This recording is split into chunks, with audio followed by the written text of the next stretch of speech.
Hello guys, to the process na yung aking adobe. Ayan ang aking adobe.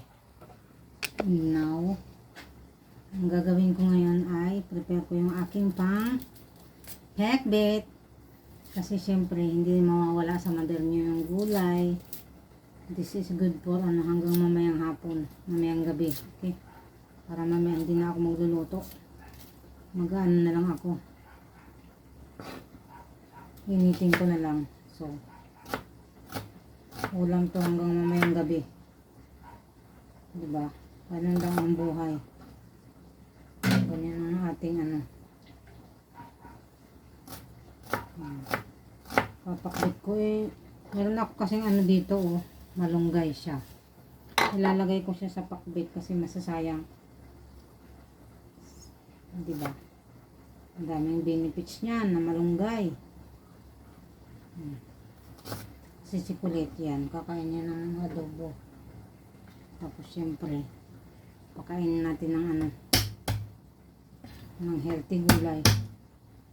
Hindi pwedeng hindi siya kakain ng gulay. Dapat healthy lang.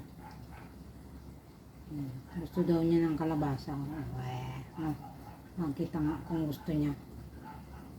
Kaya magpapakbit tayo ngayon. Naluluto na yung aking ano.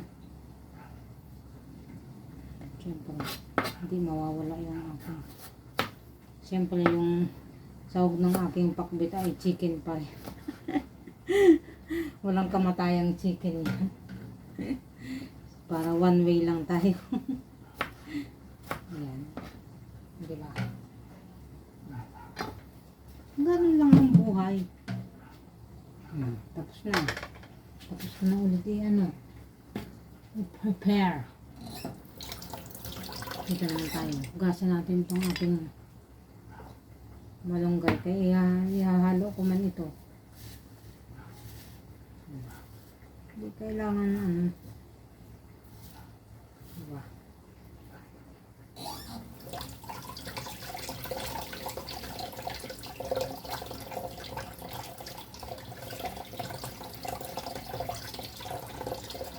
Kailangan healthy tayo. Always healthy. Hindi kailangan marami ang kakainin pagkain.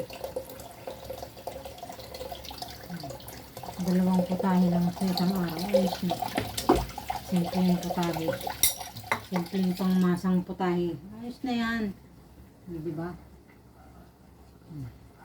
Okay, babay na. Tapos